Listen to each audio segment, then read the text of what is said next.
நாளை நமது மாண்புமிகு மத்திய அமைச்சர் நிலக்கரி சுரங்கத்துறை அந்த இலாக்காவுடைய அமைச்சராக இருக்கக்கூடிய அண்ணன் கிஷன் ரெட்டி அவர்கள் நாளைக்கு சாயங்காலம் மதுரை மேலூர் பகுதியில் வல்லாளப்பட்டி அரிட்டாப்பட்டி எல்லா பகுதிக்கும் செல்ல இருக்கின்றார்கள். அந்த பகுதியினுடைய அம்பலக்காரர் ஐயா பொதுமக்கள் எல்லோரும் கூட மாண்புமிகு மத்திய அமைச்சர் அவர்கள் வர வேண்டும், அவர் மூலமாக பாரத பிரதமர் நரேந்திர மோடி ஐயா அவருக்கு நன்றி தெரிவிக்க வேண்டும் என்று அழைத்திருந்தார்கள். அதற்காக நாளை நானும் மத்திய அமைச்சர் அவர்களும் அங்கே செல்ல இருக்கின்றோம்.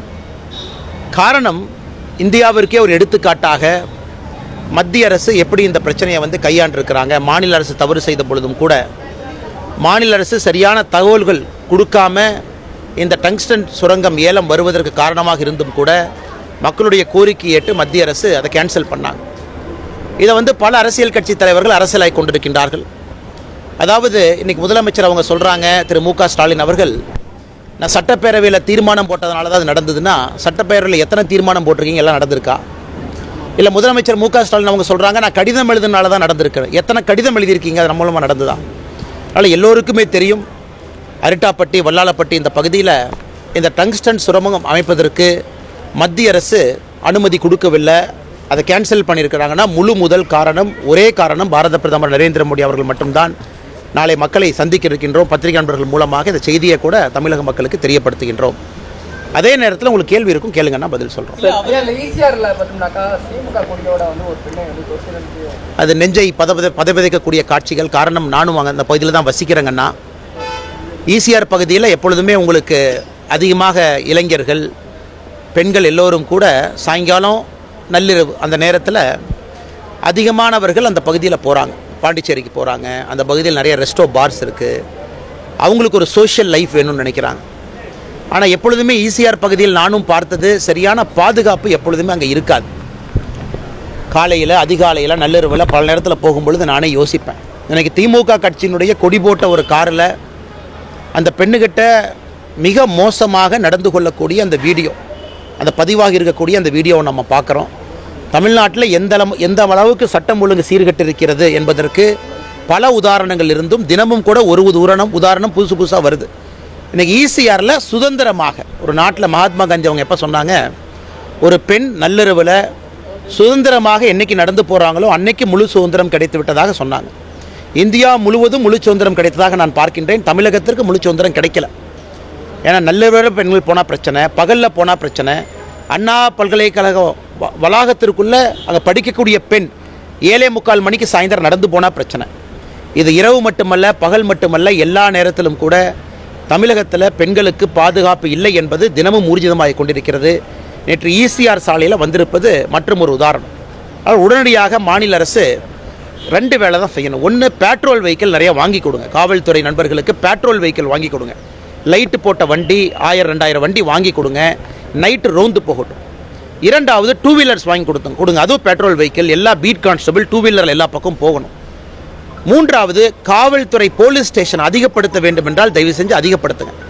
காவல்துறைக்கு எந்தவித உபகரணங்கள் கொடுக்காம, போலீஸ் காவல் நிலையங்களையும் அதிகப்படுத்தாமல், காவல்துறைக்கு ரெக்ரூட்மெண்ட்டும் பண்ணாமல், இந்த கையாலாகாத திராவிட மாடல் என்று சொல்லி தெரிகின்ற திமுக அரசு பெண்களுக்கு எதிராக நடக்கக்கூடிய குற்றங்களை எங்கேயும் கூட கட்டுப்படுவதற்கு ஒரு ஆணியை கூட துரும்ப கூட கிள்ளி போடாமல் இருக்கிறாங்க. ஆனால் தமிழக மக்கள் பார்த்து கொண்டிருக்கின்றார்கள் என்பதை மாண்புமிகு முதலமைச்சர் அவர்கள் புரிந்து கொள்ள வேண்டும். வன்மையாக கண்டிக்கிறேங்கன்னா, காரணம், செய்தியாளர்களுடைய தொலைபேசியை வாங்கி அதில் நான் நோண்டி அது மூலமாக இவங்க தான் லீக் பண்ணாங்க அப்படின்னு சொல்கிறதே ஒரு முட்டாள்தனமான வாதமாக நான் பார்க்கின்றேன். ஏன்னா அந்த எஸ்ஐடி ஒரு பக்கம் அந்த ஸ்டேஷன் ரைட்டரை சம்மன் பண்ணுறாங்க, ஒரு பக்கம் மேலே இருக்கக்கூடிய உயரதிகாரிகளை சம்மன் பண்ணுறாங்க. ஒரு செய்தியாளர் பல விதத்தில் சோர்ஸ் வச்சுருப்பாங்க. செய்தியாளருடைய முக்கிய வேலை செய்தியை வெளியே கொண்டு வர்றது. அதனால தான் இந்தியாவில் எப்பொழுதுமே செய்தி எப்படி கொண்டு வந்தாங்கன்னு நம்ம பார்க்குறதில்ல, அந்த சோர்ஸை எப்பவுமே நம்ம கேட்குறதில்ல. ஏன்னா we never shoot the messenger அப்படின்னு ஆங்கிலத்தில் சொல்லுவோம். அதாவது செய்தியை கொண்டு வருபவர்களை எப்பொழுதுமே நாம் அவர்களை பாதிப்புக்குள்ளாகக்கூடாது. இன்றைக்கி அண்ணா யூனிவர்சிட்டி பல்கலைக்கழக இஷ்யூவில் செய்தியாளர்களுடைய தொலைபேசியை கேட்டு உன் சோர்ஸ் யார், அது செய்தியாளர்களுடைய தொலைபேசியை வாங்கி காவல்துறை கண்டுபிடிக்க வேண்டிய அவசியம் இல்லை. அது காவல்துறை கண்டுபிடிக்க வேண்டிய கட்டாயம் அவங்களுக்கு இருக்குது. அது அவங்களுடைய ஓன் இன்வெஸ்டிகேஷனில் பண்ணணும். ஒரு செய்தியாளர் நீங்கள் கூப்பிட்டு இந்த மாதிரி அச்சுறுத்த ஆரம்பித்தீங்கன்னா தமிழ்நாட்டில் நடக்கக்கூடிய எந்த விதமான விஷயங்களையும் செய்தியாளர்கள் வெளியே கொண்டு வருவதற்கு பயப்படுவார்கள்.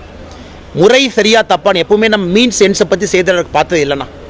நிறைய முறை நினைப்போம் அவங்க செய்தி கரெக்டு, ஆனால் கொண்டு வந்திருக்கக்கூடிய முறை தவறு. அதனால் செய்தியாளர்களை பொறுத்தவரை சில இடத்துல means R more important then ends, சில இடத்துல ends R more important then means. போகின்ற பாதை சில இடத்துல முக்கியம், போகின்ற கடைசி டெஸ்டினேஷன் சில இடத்துல முக்கியம். அதனால் செய்தியாளர்களை அச்சுறுத்தி அவர்களை பயமுறுத்தி அவர்களுடைய எலக்ட்ரானிக் டிவைசஸ் செல்ஃபோன் உட்பட அதை வாங்கி நோண்டி பார்ப்பது அச்சு ஊடகங்களுக்கு எதிராக திமுக அரசினுடைய மனோபாவத்தை காட்டுகின்றது என்பது என்னுடைய கருத்துங்க. திமுகவை தமிழகத்திலிருந்து ஆட்சியை விட்டு அகற்ற வரைக்கும் செருப்பு போட மாட்டேன்னு ஒரு சபதம் எடுத்தீங்க. இப்போ கூட செருப்பு போடாம தான் இருக்கிறீங்க. ஆனால் திமுக தான் 7வது முறையாக தமிழகத்தில் ஆட்சி அமைக்கும்னு சொல்றாரு முதலமைச்சர். இதை எப்படி பார்க்கணும்? ஆனால் முதலமைச்சர் அவர்கள் ஒரு பகர் கனவுல இருக்கிறாங்க. உதாரணத்துக்கு மதுரை அரட்டாப்பட்டி எடுத்துக்கலாம். 92 அரசு பேருந்துகளில் 300 ரூபாய் பணம் கொடுத்து மத்தியான உணவு கொடுத்து நம்முடைய சகோதரிகளை தாய்மார்களை அழைத்து கொண்டு வந்து முதலமைச்சருக்கு பாராட்டு கூட்டம் நடத்துகிறாங்க. முதலமைச்சருக்கு இது புரியுதான் எனக்கு தெரியல. மேடையில் போகிறாங்க, கூட்டத்தை பார்க்குறாங்க, உடனே சந்தோஷமாயிடுறாங்க. அங்கே இருக்கக்கூடிய அமைச்சர் மூர்த்தி அவர்கள் உட்பட எல்லோரும் எப்படி க்ரௌடை கொண்டு வர்றாங்கன்னு பார்த்தாவே தெரியும். திராவிட முன்னேற்ற கழகம் எந்த காரணத்திற்கும் திமுகவினுடைய ஆட்சி வருவதற்கு வாய்ப்பே இல்லை. உதாரணத்திற்கு அந்த பாராட்டு விழா உதாரணமாக சொல்கிறேன். 92 அரசு பேருந்தில் மக்களை அழைத்து வந்தால் பாராட்டு விழா நடத்துவீங்க? மக்கள் தானாக அவர்களாக வந்து திரண்டு உட்கார வேண்டாமா? 300 ரூபாய் பணம் கொடுத்து மத்தியான சாப்பாடு, இதுதான் பாராட்டு விழாவா? நாளை அமைச்சர் கிஷன் ரெட்டி அவர்கள் நடக்கக்கூடிய பாராட்டு விழாவை பாருங்கள். கிராம மக்கள் அவர்களாக வந்து அந்த பாராட்டு விழாவை ஏற்பாடு செஞ்சுருக்கிறாங்க. இரண்டாவது, முதலமைச்சர் அவர்களை பொறுத்தவரை ஒரு காலத்தில் ரோட் ஷோலாம் கூடாதும்பாங்க. பிரதமர் அவர்கள் சும்மா ட்ராமா பண்ணுறாங்க, எதுக்கு ரோட் ஷோ? இன்றைக்கி முதலமைச்சர் அவர்கள் ஊரில் மக்கள் உட்கார வச்சு நான் அந்த ரோட் ஷோவில் போய் தான் என்னுடைய ஆட்சிக்கு வந்து மக்கள் ஆதரவு கொடுக்கின்றார்கள் என்று சொல்லுகின்ற நிலைமைக்கு தள்ளப்பட்டிருக்கிறாங்க. அதனால் எதற்காக பாரத பிரதமர் நரேந்திர மோடி அவர்களை முதலமைச்சர் அவர்கள் எதிர்த்தார்களோ அந்த ரோட் ஷோக்கு அனுமதி கொடுக்காம, ஒரு பிரதமருக்கு அனுமதி கொடுக்காத அவலம் தமிழகத்தில் நடந்தது. இந்தியாவில் எங்கேயுமே அனுமதி ஒரு பிரதமருக்கு கொடுக்காம இல்லை. கோர்ட்டுக்கு போய் கோயம்புத்தூருக்கு பர்மிஷன் வாங்கணும். இன்றைக்கி அதே முதலமைச்சர் கூட்டத்தை நிறுத்தி வச்சுட்டு இந்த பக்கம் அந்த பக்கம் கை கொடுத்துட்டு போகிறார்.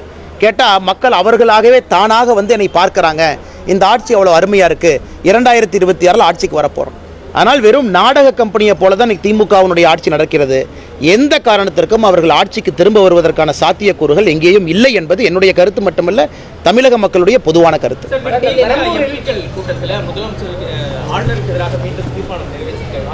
சரி, நீங்கள் தான் சொல்லிட்டீங்களே, எனக்கு தெரியல திமுகவினுடைய டிராமாங்கண்ணா. ஆளுநர் இருந்தால் தான் மறுபடியும் ஆட்சிக்கு வருவோன்னு சொன்ன திமுக எதுக்கு ஆளுநருக்கு எதிராக தீர்மானம் நிறைவேற்றுறீங்க? அப்போ நீங்கள் பண்ணுறது ட்ராமா தானே. உங்களுக்கு ஆளுநர் வேணும். முதலமைச்சர் அவர்களே சொல்வது ஆளுநர் இருந்தால் தான், ஆளுநர் இந்த மாதிரி நடந்து கொண்டால் தான் நாங்கள் ஆட்சிக்கு வருவோம், அதனால் மத்திய அரசுக்கு நன்றி, இந்த ஆளுநரை மட்டும் தயவு செஞ்சு மாற்றிராதீங்கன்னு சொல்லக்கூடிய முதலமைச்சர் இன்றைக்கி திமுகவினுடைய எம்பி கூட்டத்தில் ஆளுநருக்கு எதிராக தீர்மானத்தை நிறைவேற்றி கொண்டிருக்கின்றார்கள் என்றால் ஆளுநரை பார்த்து பயப்படுகின்றார் என்ற அர்த்தமா? இல்லை மேடையில் ஆளுநரை பற்றி இதற்கு முன்பு அவர் சொன்ன கருத்துக்கள் தவறு என்பது அர்த்தமா? அதனால் இந்த இரட்டிப்பு வேடத்தை போடக்கூடிய திமுகவை மக்கள் ஏற்றுக்கொள்வதாக இல்லை. ஆளுநர் என்ன தவறு பண்ணாங்கன்னா ஆதாரப்பூர்வமாக சொல்ல வேண்டும். என்ன தவறு பண்ணாங்க? ஒரு ஆளுநருக்கு மாநிலத்திலே சட்டம் ஒழுங்கு சரியில்லை ஆளுநர் சொல்கிறாங்க. அது ரோட்டில் பார்க்குறோம். ஈசிஆர் ரோட்டில் குழந்தைகளுக்கு நடக்கக்கூடிய அவலத்தை பார்க்குறோம். அதுதான் ஆளுநர் சொல்கிறாரு.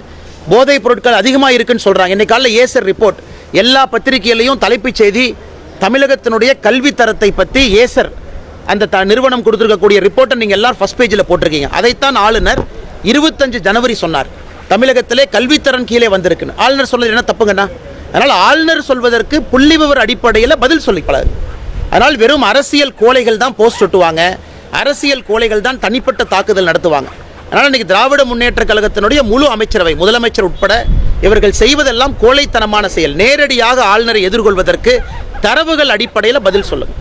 அப்படின்னா ஆளுநர் வேண்டும் வேண்டாம் என்கின்ற வாதத்திற்கு போகாதீங்க. அப்படி தீர்மானம் போடுற மாதிரி இருந்தால் எதற்கு மேடை போட்டு ஆளுநர் எங்களுக்கு வேணும், ஆளுநர் இதே மாதிரி செஞ்சால் தான் நாங்கள் ஆட்சிக்கு வர வேண்டும் என்று எதற்கு பொய்யை சொல்லிக் கொண்டு திரிகின்றீர்கள்? பெரம்பூர் வந்துட்டாங்க. ஒரே நிமிஷம். மக்கள் மீது நடைபெறக்கூடிய அந்த குற்றச்சம்பவங்கள் தொடர்ந்து அதிகரித்து வரதா பல முறை ஆளுநர் குற்றம் சாட்டியிருக்கிறாரு. அண்ணா, முதலமைச்சருக்கு ரொம்ப சுலபங்கண்ணா. ஆளுநர் சொல்வதிலே உண்மை இருக்குது. ஆனால் முதலமைச்சர் அதை மறுக்க வேண்டும் என்றால் முதலமைச்சர்கிட்ட சுலபமான விஷயம் என்னென்னா, ரேஞ்ச் ஐஜி எல்லாம் கூப்பிட்டு ஒரு மீட்டிங் நடத்தி தரவுகள் மூலமாக இல்லை என்று சொல்லட்டும். ஏன் ரேஞ்ச் ஐஜி மீட்டிங் ஏன் நடத்த மாட்டாரு? தமிழகத்தில் 2022 ஏற்கனவே நம்ம சொன்னோங்கன்னா அதான் கடைசியாக வந்திருக்கக்கூடிய ரிப்போர்ட், மத்திய அரசோட NCARB report, national crime records bureau. தமிழகத்தில் பெண்கள் குழந்தைகளுக்கு எதிரான குற்றம் 8.9% ஒரு ஆண்டில் உயர்ந்திருக்கு. 2021, 22க்கு அப்புறம் இன்னும் ரிப்போர்ட் வரலீங்கன்னா முதலமைச்சருக்கு தைரியமாக இருந்தால் ரேஞ்ச் ஐஜி எல்லாம் கூப்பிட்டு, டிஐஜி கூப்பிட்டு, எஸ்பியை கூப்பிட்டு மாவட்டத்திற்கு எவ்வளவு கிரைம் நடந்திருக்கு ரிப்போர்ட் எடுத்து வெள்ளை அறிக்கையை கொடுக்கட்டுமே. 2022 23 உயர்ந்திருக்கா குறைந்திருக்கா, 23 24 உயர்ந்திருக்கா குறைந்திருக்கா? தமிழகத்தில் பெண்களுக்கு எதிராக, குழந்தைகளுக்கு எதிராக, பட்டியலின சகோதர சகோதரிக்கு எதிரான குற்றங்கள் உயர்ந்திருக்கு. அதனால தான் முதலமைச்சர் அந்த கூட்டமே போடுறதில்லை. எப்பொழுதுமே ஒரு மாநில அரசு குற்றங்கள் குறைந்திருந்தால் வெள்ளை அறிக்கை கொடுத்து தம்பட்டம் அடிப்பாங்க. தமிழகத்தில் குற்றம் அதிகரிக்கின்ற ஒரே காரணத்தினால தான் முதலமைச்சர் மூச்சே விடாமல் இருக்கிறாங்க. அதனால் அடுத்த ரிப்போர்ட் வரத்தானா போகுது. நேஷனல் கிரைம் ரெக்கார்ட்ஸ் பியூரோ எந்த நேரமும் 2023 24 அறிக்கை வரும். எங்கே தப்பிச்சு போகிறாங்க? பண்ணக்கூடிய எஃப்ஐஆரை இந்திய அளவில் அனலைஸ் பண்ணி சொல்ல போகிறாங்க.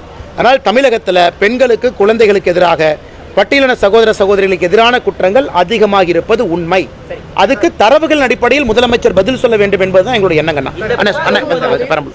பெரம்பூர் பகுதியில் வந்து அரசு பள்ளி மாணவிக்கு வந்து பாலியல் வன்கொடுமை செய்திருக்காங்க. அதற்கான 7 பேர் வந்து கைது செய்திருக்காங்க. கைது செய்த ஒரு சில நாட்களிலேயே வெளியே வந்திருக்காங்க. ஆனால் இன்னைக்கு முதலமைச்சர் அவர்கள் மாறுதட்டி கொள்கின்றார்கள். பெண்களுக்கு, குழந்தைகளுக்கு எதிரான குற்றம் சுமத்துவர்கள் மீது கடும் நடவடிக்கை எடுப்பேன். உங்கள் ப்ராசிக்யூஷன் டிபார்ட்மெண்ட், அதாவது வழக்கை நடத்தக்கூடிய டிபார்ட்மெண்ட் மிக மோசமாக இருக்குது. இன்வெஸ்டிகேஷன் செய்யக்கூடிய அதிகாரிகளுக்கு எந்தவித ஆபரணங்களோ கருவிகளோ கொடுக்கல.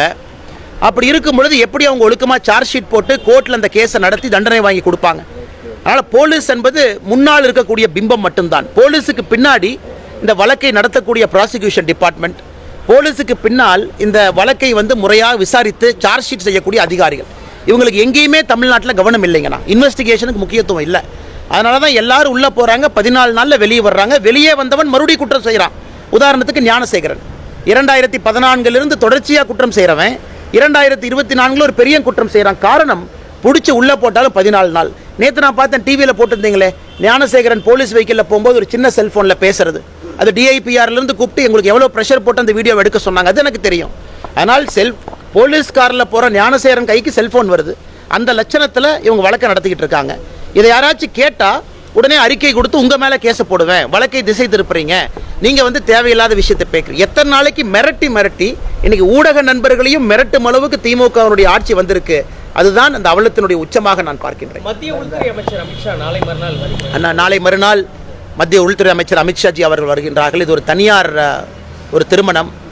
முன்னாள் குடியரசு துணைத் தலைவர் ஐயா வெங்கையா நாயுடு அவர்களுடைய இல்ல திருமண விழாவிலே பங்கேற்பதற்காக பாரதிய ஜனதா கட்சியினுடைய பல மாநிலத்தினுடைய முதலமைச்சர்கள், நம்முடைய முக்கியமான அமைச்சர்கள், உள்துறை அமைச்சர் அமித்ஷாஜி அவர் உட்பட எல்லாரும் வர்றாங்கன்னா ஒரு ஷார்ட் விசிட் மட்டும்தான். இது அவருடைய திருமண நிகழ்வுக்காக தமிழகத்திற்கு வர்றாங்க. கிஷன் ரெட்டி வந்து மத்திய அமைச்சர் மட்டும் இல்லை, நமக்கு தமிழ்நாடு பாஜக மாநில தலைவரை தேர்வு செய்யக்கூடிய ஒரு பொறுப்பாளர். ஆனால் இன்னைக்கு வந்து தமிழகத்தில் பாரதிய ஜனதா கட்சியினுடைய மாவட்ட தலைவருக்கான தேர்தலை கிட்டத்தட்ட பூர்த்தி செய்து விட்டோம். இன்னும் 3 மாவட்டங்கள் மட்டும் பாக்கி இருக்கு. 2-3 நாளில் அதுக்கும் தலைவர் போட்டுருவோம். அதன் பிறகு இந்த மாநிலத்திலே தேர்தல் நடத்துவதற்கு தயாரான சூழ்நிலை இருக்குது. எங்களுடைய பொறுப்பை செய்து முடித்து விட்டோம். தேசிய தலைவர் என்னைக்கு தமிழகத்தில் கிஷன் ரெட்டி அவர்கள் அந்த ஆலோசனை கூட்டத்தை நடத்தி மாநில தலைவர் தேர்தல் நடத்த வேண்டும் என்று நினைக்கின்றார்களோ அதற்கு தமிழக பாரதிய ஜனதா கட்சி தயாராக இருக்குது. காரணம், மாவட்ட தலைவருடைய நியமனத்தை 100க்கு 100 முடித்து விட்டோம். கடைசி கேள்வி எடுத்துக்கலாங்கண்ணா. அதாவது பெண்களுக்கு எதிரான குற்றத்திற்கு நான் ஒரு சட்ட மசோதாவை கொண்டு வர்றேன், ஆளுநர் கைது போட்டாங்க, இது மட்டும் பத்தாதுங்கண்ணா. ஏற்கனவே சொன்னது போல இன்வெஸ்டிகேஷன் 0ல் இருக்குது. ஏற்கனவே சொன்னது போல ப்ராசிக்யூஷன் டிபார்ட்மெண்ட் படு அவலத்தில் இருக்குது. எதையுமே கணக்கில் எடுக்காமல் காவல்துறையினுடைய கையை கட்டி போட்டு விட்டு அது ஒரு அவலத்துறையாக நடத்தி கொண்டிருக்கும் பொழுது எப்படி பெண்களுக்கு எதிரான குற்றம் குறையுங்கண்ணா? இன்வெஸ்டிகேஷன் ப்ராப்பராக நடத்துறதில்ல, கோர்ட்டில் போய் அக்யூஸ்ட்டை பிடிச்சி வைக்கிறதில்ல, எதுவுமே செய்யாமல் வெறும் ஒரு சட்டத்தை கொண்டு வந்தால் அதன் மூலமாக என்ன பிரயோஜனம் யாருக்கு? அதனால் காவல்துறைக்கு உண்மையாலுமே இன்னைக்கு ரிசோர்ஸஸ் கொடுங்க, பெட்ரோல் கார் கொடுங்க, வண்டி கொடுங்க, போலீஸ் ஸ்டேஷன் அதிகப்படுத்துங்க. போலீஸ் ஸ்டேஷனுக்குள்ளே அவர்களுக்கு என்ன தேவையோ அந்த ஃபெசிலிட்டிஸ் கொடுங்க. ஆட்டோமேட்டிக்காக பெண்களுக்கு எதிரான குற்றங்கள் கீழே குறைய ஆரம்பிக்கும். நன்றிங்கண்ணா.